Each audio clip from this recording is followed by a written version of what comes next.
In this video, let's learn how to use SAP for pop-up view option. Go to mobile settings, scroll down this page and go to advanced features option. In here, click on multi-window option.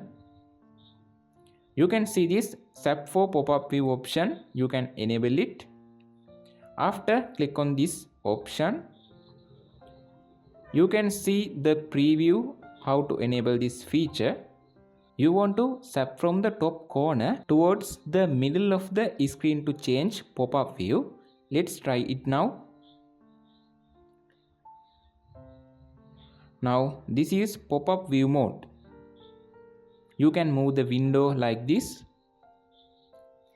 In this method, you can enable pop-up view.